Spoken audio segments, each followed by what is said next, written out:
पंडित जी खाई ना। हाँ। पंडित जी पानी लीजिए।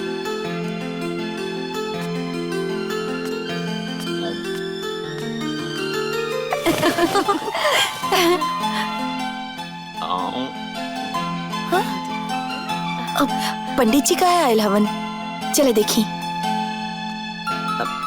और सब ठीक बा ना? हाँ ठीक बा, बाकी राउर परिवार हाँ। ना? हाँ ठीक बा ठीक बा ठीक।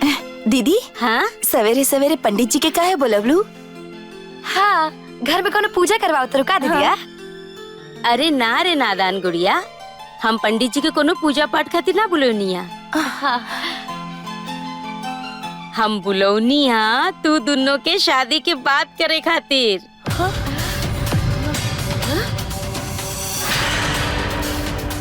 शादी? शादी?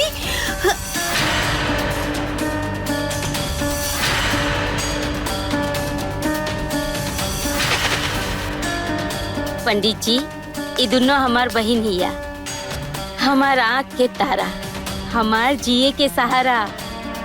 तो ये दोनों खातिर दुगो ऐसा लड़का ढूंढी जे हमरे घर में घर जमाई बन के रहे।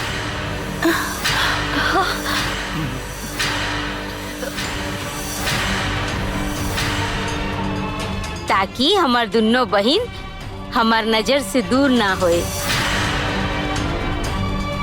हाँ बोला? हमनी के शादी करके कोनो जरूरत नहीं खे। हम दोनों तो आपके छोड़ के कहीं ना जाए। हाँ दीदिया, हमने की शादी नहीं करेंगे। वो कहा है ना कि शादी हो जाए तो हमने तीनों के प्यार बढ़ जाए ना, हमने के तोहरा बिना ना रह पावल जाए। अरे ना ना पगली, जब ये लोग के मने नहीं तो रुआ काहे जिद करता है मालकिन? खामोश।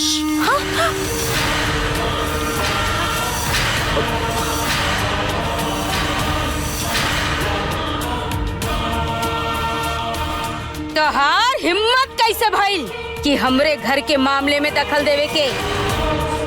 नौकर बाड़ा, नौकर के औकात में रहा।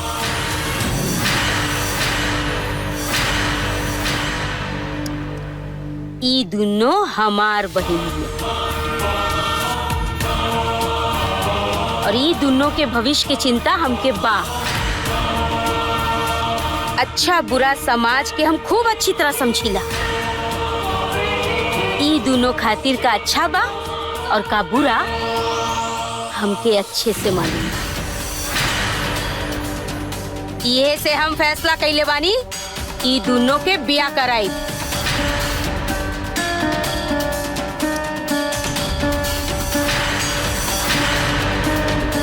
जेकर औकात देखे आइल बारन राय देवे हमके। पंडित जी रहुआ जल्द से जल्द दुगो लड़का तलाश करी, बाकी जे हमरे बहन लोग के लायक होके, काहे कि हम जल्द से जल्द इनकर ब्याह देवे के चाहतन। ठीक बा।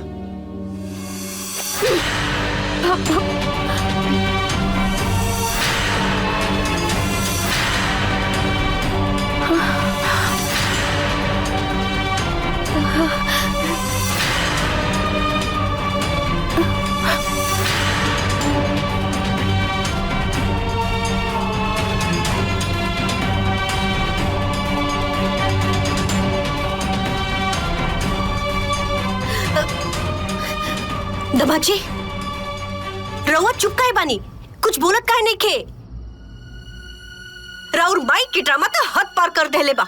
एगो शादीशुदा के दोबारा शादी कैसे हो सकेला?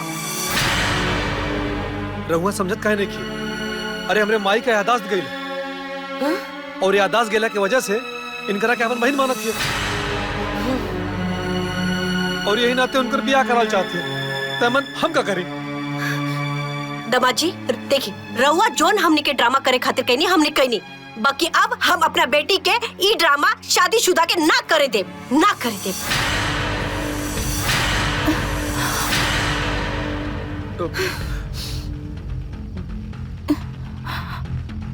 ये सब का हो रहा बा दामाजी? हमार नाव दलदल है, एकर मतलब ही ना कि अपना बिटिया के दलदल में फेंक दिया। शादी बिया मजाक है, जन्म जन्म का रिश्ता होला ही। राउर माई हमरा बिटिया के दामन पे दाग लगावल चाहती है। लेकिन अपना जीते अपना बिटिया का दामन कलंकित ना होकर देख, चाहे कुछ हो जाए। अरे जाहि दिन बेटी हमारा अपना गले से मंगलसूत्र निकलस ना, हमरा तनी क्यों अच्छा ना लगा, लेकिन हम अपना करेजा पे पत्थर रख ले रहो माई के खातिर, ताकि वो जिंदा रहस। लेकिन अब सर से पानी ऊपर गुजर रहा बापा। हमार बेटी के हुआ और के नाम के मंगलसूत्र अपना गला में पहने, ये हम कब नहीं देख सका। समझ ले रहुआ, चाहे कुछ हो जाए। नकली किरदार करत करत अब कहानी ऐसा मोड पे आ गई बा कि हमरा सामने हमार सिंदूर की नीलामी होता, हम कुछ नहीं की कर सकत। रोरे बताई, रोर मेहरारू क्यों और के मेहरारू बनी, हीरो के निमन लगता।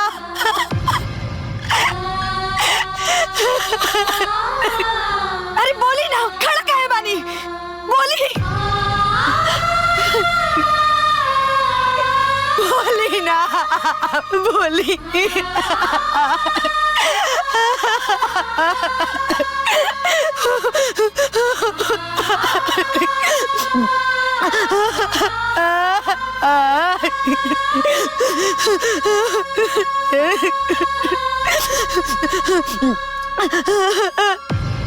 देखिए समधिन जी, हमने की आपस के झगड़ा फसाद छोड़ के एक होके के पड़ी, काहे से कि हमने दोनों के बेटी के जीवन पे खतरा बा।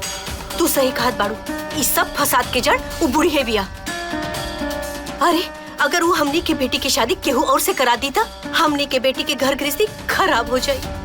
हमनी के बेटी के ऊपर मुसीबत के बादल मंडरा रहल बा, हमनी के कुछ करे के पड़ी। रहुआ सही कहा था नहीं। बुढ़िया हमनी के बेटियन के जीवन खातिर अभिशाप बन गई बिया, एकर सफाया कैल बहुत जरूरी है।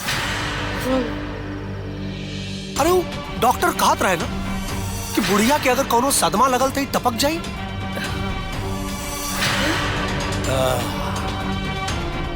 बुढ़िया के अब ऐसा सदमा देहल जाई ना कि एकर आंख सीधे यमराज के पास जाके खुली। बड़ी मेहनत से ई नगीना और बहिन खातिर खोज के निकलले बानी। पढ़ल लिखल के साथ साथ नौकरी पेशा वाला बाड़न। और सबसे अच्छी बात ई कि राउर घर में घर जमाई बन के रहे खातिर तैयार बा। अरे कविता बबीता, ई देखा पंडित जी कैसन हीरा जैसन लड़का चुनले वालन तू लोग खातिर। देखा देखा सही है। तू देखा, हमने के देख के का करब जा दीदिया, तू हमने खातिर जौन भी फैसला करबो वो सही है। ओके तू ही देख ला। अरे वो तो ठीक बा, बाकी तू लोग ऐसे शर्मात काहे बाड़ू? अरे इतना सुंदर लड़का बा, एक बार देख ला, काहे कि आगे जिंदगी तू ही लोग के ना बितावे के बा। इला देखा, ला बबीता तू वो देखा।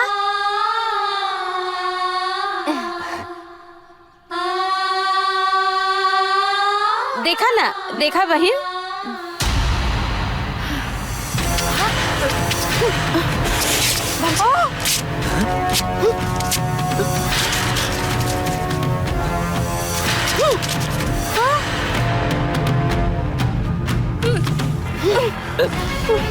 तू लोग के ही मजाल कि हमार बहन के होके वाला दूल्हा के फोटो फाड़ देला लोग। ये गुस्ताखी हम बर्दाश्त ना करब। चिल्लाई मत।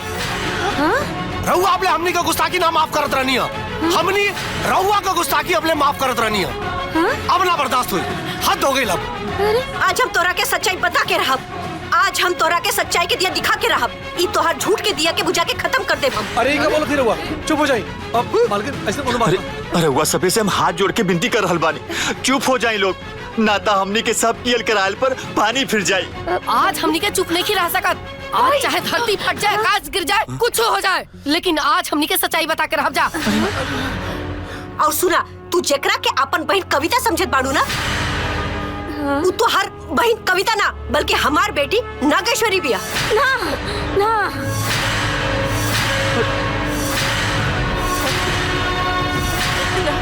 और हाँ, जेकरा के तू बबीता समझ रहल बड़ू, वो हमार बेटी है, हमार बेटी चंद्रिका। ना ये सब ना भूली।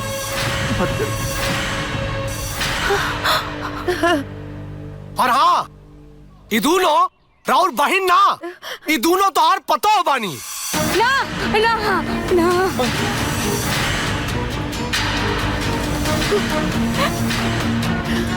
अराऊ बुझन पिछवा खड़ा पड़ा है दोनों जगह नौकर बनौले बानी रहुआ। ये घर का नौकर ना, राउर दोनों बेटा बाड़ा है।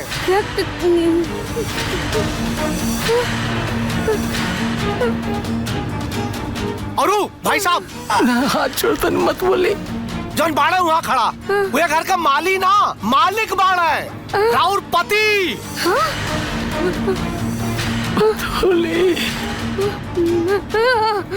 और जेकरा के तू अपन बहिन खाताड़ू ना, वो तोहार बहिन ना पतो बिया।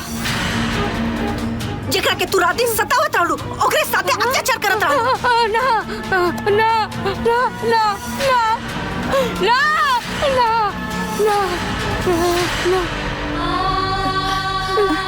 कविता, कविता, तू लोग खबर कसम खा, ये लोग जो बोला तू वो सब झूठ बा। तू दोनों हमार बहन बड़ी से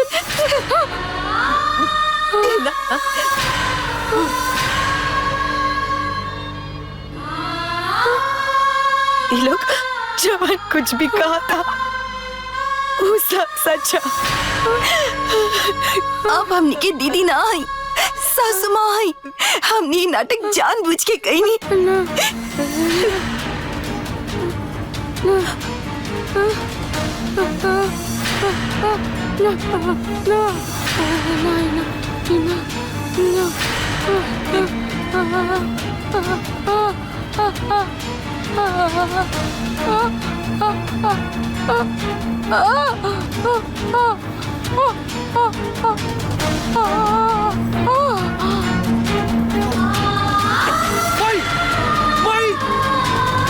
मम्मी जी, मम्मी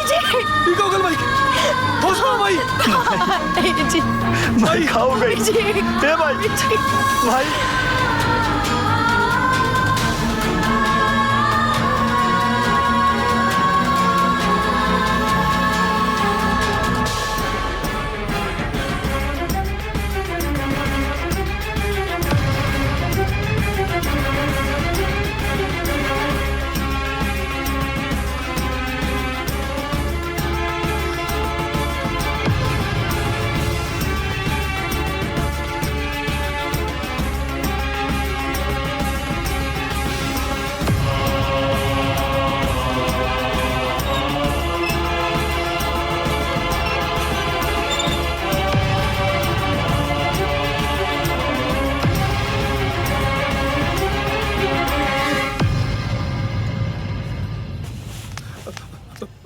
डॉक्टर साहब, माई ठीक भी है? अरे डॉक्टर साहब, रउआ कुछ बोलत काहे नहीं की? माई के खा भइल? तार माई की हालत बहुत नाजुक बा।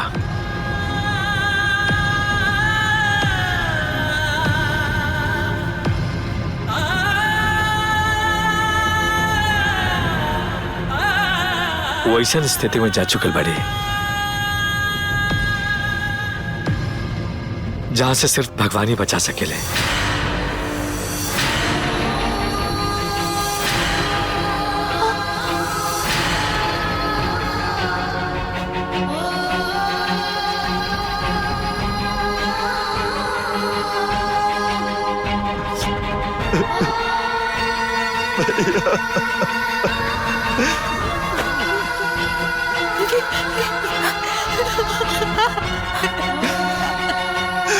भैया भाई।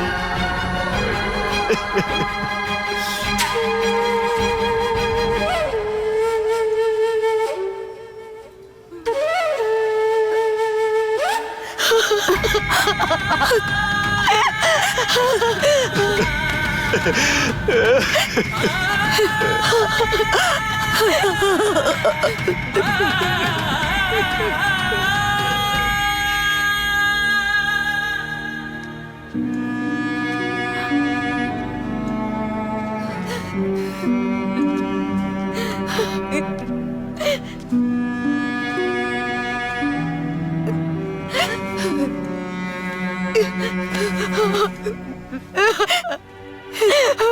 जी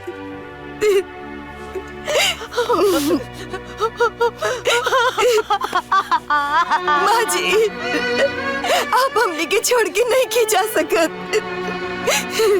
अगर ऐसा हो गई तो ये जमाना हमेशा खातिर कहे कि बहू अपन सास की जान ले लेनी। बल्कि सच्चाई तो ये है कि हमने आपके अपना सगा माई से ज्यादा प्यार करेनी।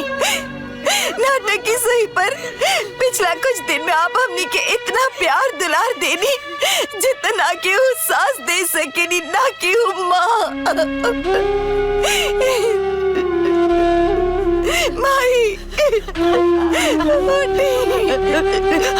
हाँ मम्मी जी देखिए रुआ हमने के छोड़ के नहीं जा सकत। मम्मी जी देखिए हमने से बहुत गलती भेल बा। मम्मी जी हमने के और बहुत दिल दुखौले बानी जा। देखिए वैसे भी रुआ हमने के बहुत रुआ ले बानी, हम और मत रुआए। मम्मी जी दया करी मम्मी जी, हमने दोनों हमने के छोड़ के मत जाए। मम्मी जी छोड़ के मत जाए। रुआ हमने के जितना भी डांटम ना, हमने के और कोई डांट सुने खातिर तैयार बनी जा।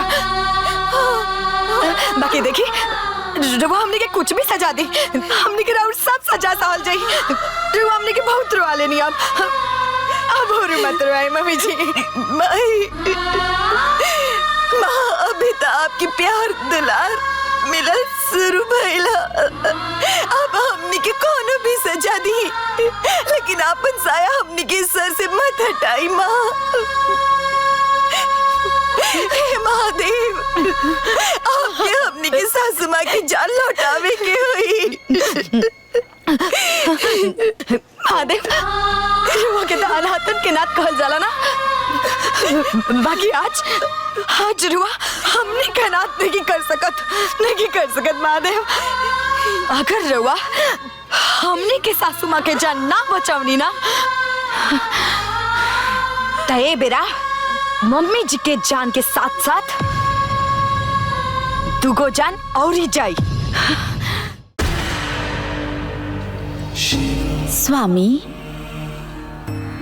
स्वामी रउआ इतना कठोर कैसे बन सकतानी? ध्यान से बाहर आई स्वामी।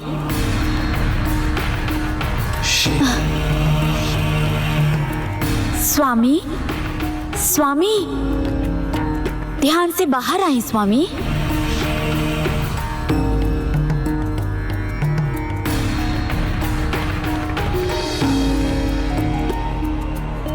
का भइल देवी, ये अनुचित समय पर हमार ध्यान भंग करे के का औचित्य बा? प्रभु उ देखी राउर दूगो भक्तिन आपन सासू माँ की जान बचावे खातिर आपन जान देवे पर तुलल बा। रवा से विनती करे तानी उ लोग के सासू माँ की जान बचा ली। असंभव, ये असंभव बा देवी। देह त्यागला के बाद प्राण वापस ना आ सकेला, प्रकृति के विरुद्ध बा। हम पुण्य नहीं कर सकत।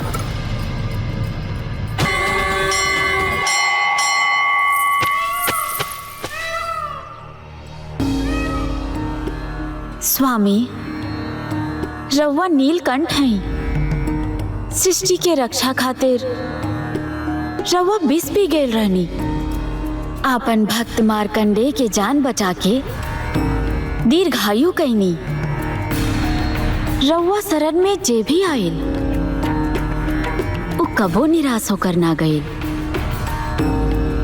तब आज काहे ई लोगन के निराश करतानी? रउआ के हर हाल में ई लोगन के सास के प्राण बचावे के पड़ी।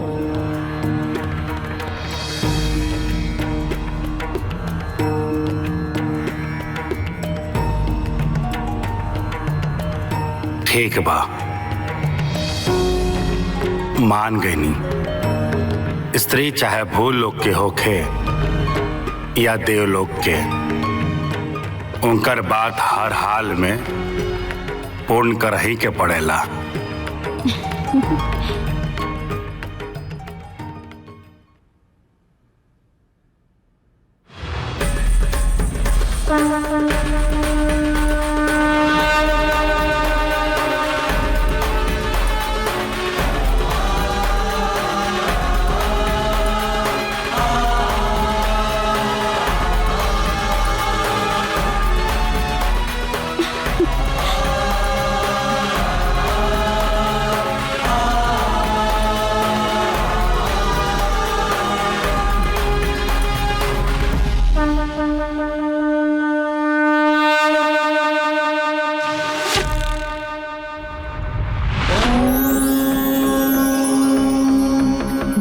क्षमा शिवधात्री स्वाहा सदा नमस्तुते।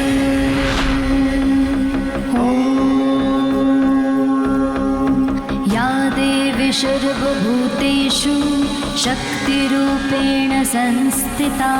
या देवी सर्वभूतेषु शक्तिरूपेण संस्थिता। नमस्तस्यै नमस्तस्यै नमस्तस्यै नमो नमः। नमस्तस्यै नमस्तस्यै नमस्तस्यै नमो नमः।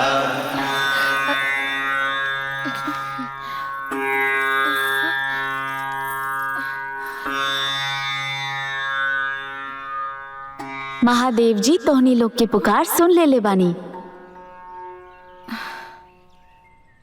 तोहनी लोग के सासू माँ अब बिल्कुल ठीक बानी।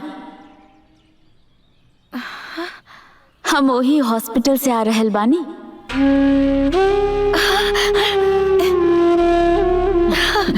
जा तू लोग मिल ला जाकर। हमने के नहीं के पता कि आप के आई, लेकिन अगर ये बात सच है तो आप हमने के खातिर भगवान आई। देखी सच कहा तनी नरुआ, हमने के सासू माँ सच में ठीक हो गई बड़ी ना? पक्का ना? हम सत्य कहतानी। जा मिल ला लोग।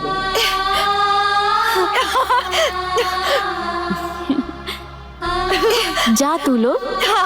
राउत बहुत बहुत धन्यवाद। Thank you Mahadev. Thank you thank you thank you thank you.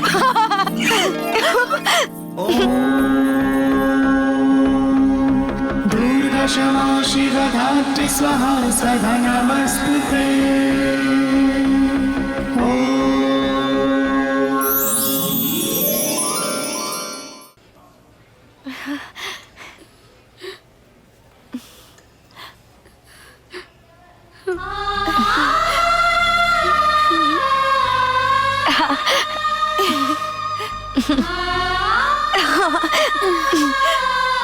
Mahadev की कोटि कोटि धन्यवाद। जी रवा ठीक हो गई नहीं मम्मी जी। अगर रवा के कुछ हो गया इतना तो हमने के भी अपन जान दे दीजिए। ना ना। अरे जेकरे पास देवी जैसन पता होके ओकरा कुछ ना हो सकेला, कुछ ना।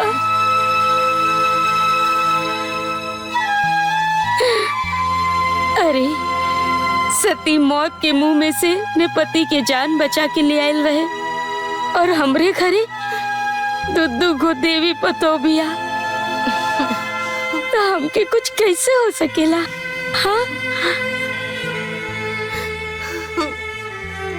हमें ना समझ रानिया, जे घर के पतो तो लक्ष्मी होले और लक्ष्मी के साथ हम दुश्मन जैसन व्यवहार करत रहनिया। पता ना हम का हासिल करे चाहत रहनिया। बाकी बेटा तोरा साथे हम बहुत अत्याचार कैले बनी और एकरे खातिर हम बहुत शर्मिंदा बनी। हमरा के माफ कर दो ना। माफ कर दो बेटा। ना माँ जी, जितना गलती आपकी हो उतना गलती हमार हो। अब माफी मांग के हमरा के शर्मिंदा मत करी।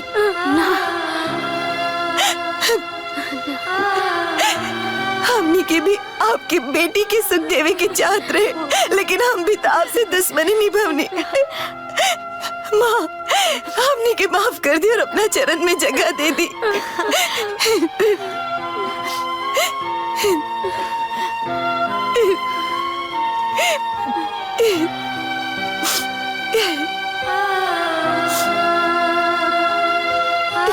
हमार बच्चा लोग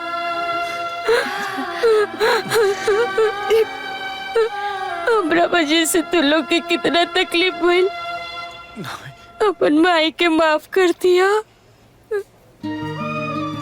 माई ऐसा क्या कहतू? अरे भला माई भी अपने लेखन से माफी मांगने लिखा। हाँ माई, हमने तो बस बेटा होके के फर्ज निभाई जा, और एक बेटा के फर्ज हो खेला कि अपन माई बाप के हर परिस्थिति में साथ दे। कितना भाग्यशाली बानी हम।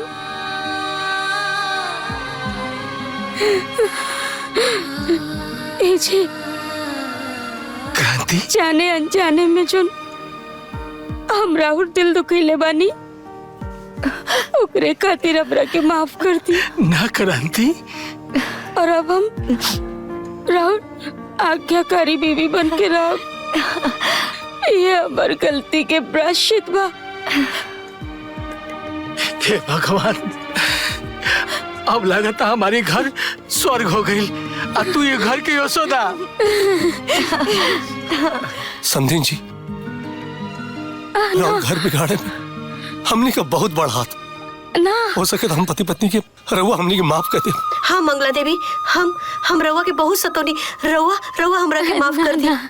ना ना, रउआ लोग हाथ मत जोड़ी। हम माफ करे वाली के हमरे खातिर तो इतने बस बा कि रउआ सबके हृदय परिवर्तन हो गइल बा। बस इतने काफी है। बस हमार परिवार ठीक रहे, हमार बच्चा लोग खुश रहे।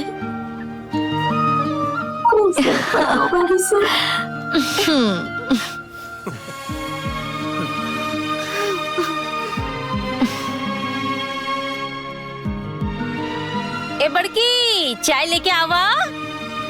माँ जी, इली आपके चाय। लावा, लावा।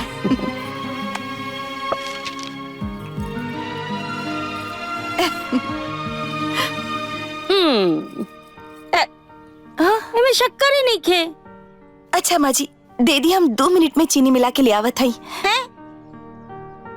कहाँ मिला के ले आती हूँ? दोसर चाय बना दा। माँ जी, ये में हम चीनी मिला के ले आवत हई ना। काहे?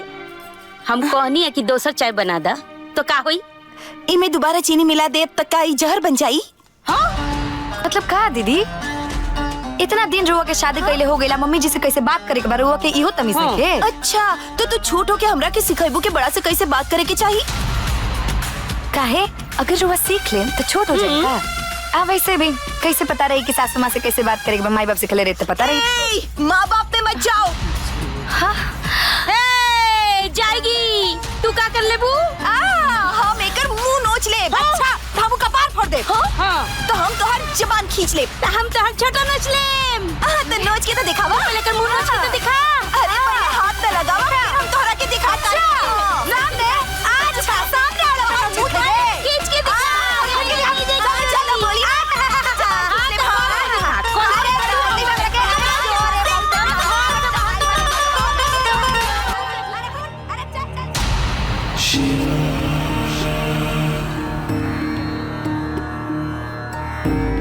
देख लिया लो देवी, ये कलयुग है। सास बहू के महाभारत ना कबो खत्म भइल बा, ना कबो खत्म होई।